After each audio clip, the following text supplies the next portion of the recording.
Ah, home sweet home. I'm in my pajamas recording voiceover and you're watching me make crepe batter, which if you want to learn how to do, just go to my website where I'm going to post all the recipes from today's episode. I don't want to bog you down with all the boring details of the 15 different layers that we're dealing with in this taco. We're starting off by pre-making our crepes and pancakes, making sure not to add our frozen blueberries to the pancake batter. Do as I say, not as I do. Hold your breath, say a little prayer, and flip it.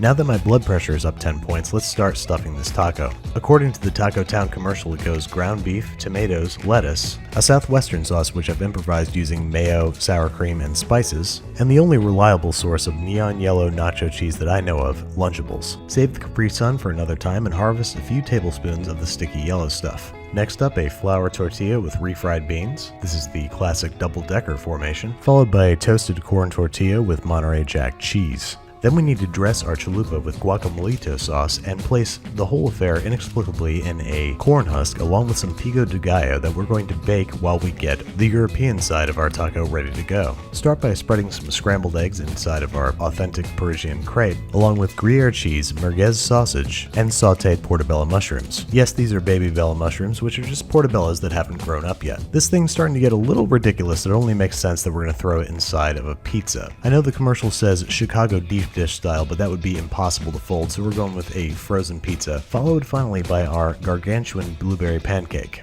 Next up, we're making a simple beer batter which starts off with equal parts cornstarch and flour, a bunch of eggs, and a bunch of beer. Like I said, all the recipes will be available on my website. Check it out, bingingwithbavish.com. Seems like an awful waste of beer, but I can sense greatness in the near future. Whisk together until smooth, and it's time to heat a gigantic vat of oil to 350 degrees Fahrenheit. Sorry it's hard to see, but I'm basically taking the taco and placing it into a large casserole full of batter, covering it with more batter, and very, very carefully dropping it into the hot oil, complete with wooden skewers to hold the entire abomination together. After basting with oil long enough to make sure that the structural integrity is up to spec, we're going to pull the skewers and flip the whole gosh darn thing over, frying for about 25 minutes all told. While that cools for a minute, we're going to ready our commemorative tote bag, fill it with spicy vegetarian chili, and nestle our labor of love inside. Who knew that tacos could be so convenient? So you remember last week when I said it was the cross section to end all cross sections?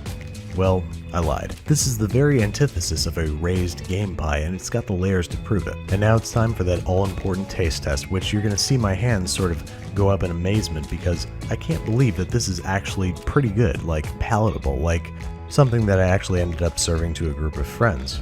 Lose the pancake, swap the merguez for chorizo, and you've got a party starter and genuine threat to public health.